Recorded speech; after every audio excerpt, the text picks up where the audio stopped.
근데 대통령실만 지지율이 하락하느냐? 아닙니다. 다음 기사 볼까요?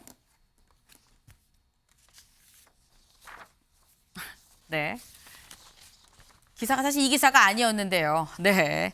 일단 지지율이 떨어지고 있다라는 얘기인 건데 저희 이 여론조사 CG 만든 거 있죠? 이 같이 보겠습니다. 정당 지지율을 좀 보도록 하겠습니다. 국민의힘이 지금 6주 연속 떨어지고 있습니다. 계속 지지율이 하락하고 있다. 네. 지금 설화, 내홍 계속되다 보니까 지지율이 떨어지는 건데 그러다 보니까 아까 다시 기사로 갈까요? 김기현 대표. 네. 김기현 대표, 박근혜 전 대통령은 원래 19일 날 면담할 예정이었습니다. 하지만 4.19를 챙기기로 하겠다라고 김기현 대표 지금 밝혔습니다. 네. 당내에서 집토끼보다 중도를 잡아야 된다라는 얘기가 터져 나오고 있다라는 건데 여기에 대해서는 김광선 변호사님. 네. 일단 박근혜 전 대통령 면담 대신 4.19를 챙기겠다라는 이 결정 어떻게 보세요? 저는 당연하다고 보고요. 당연하다. 4.19인데 그날 박근혜 전 대통령이 면담한다는 것 자체가 사실 맞지 않아요. 박근혜 전 대통령 면담이야 얼마든지 다른 때 할 수 있는 거 아니에요? 근데 왜 하필 4월 19일 하냐 이거예요.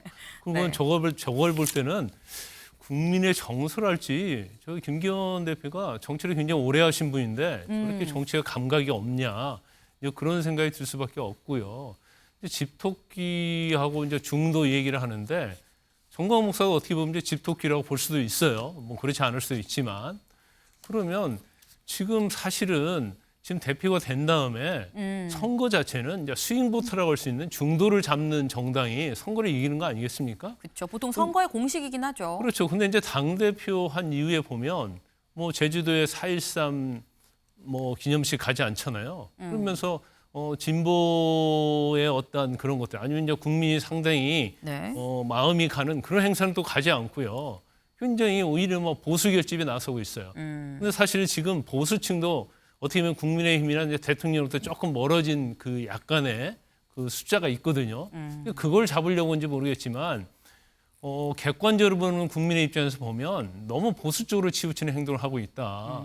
그러면 결과적으로 내년 총선을 뭐 이길 의향이 없는 건지 네. 그런 생각할 수밖에 없거든요. 그래서 결과적으로 뭐 지금 옛날에 김종인 비대위원장도 광주 가서 무릎 꿇고 다 하지 않았습니까? 네. 그러면 결국 중도층의 마음을 잡아야 하는데 저런 외골수적인 저런 행사 참여 이런 것들이 사실은 보여주는 거 아닙니까?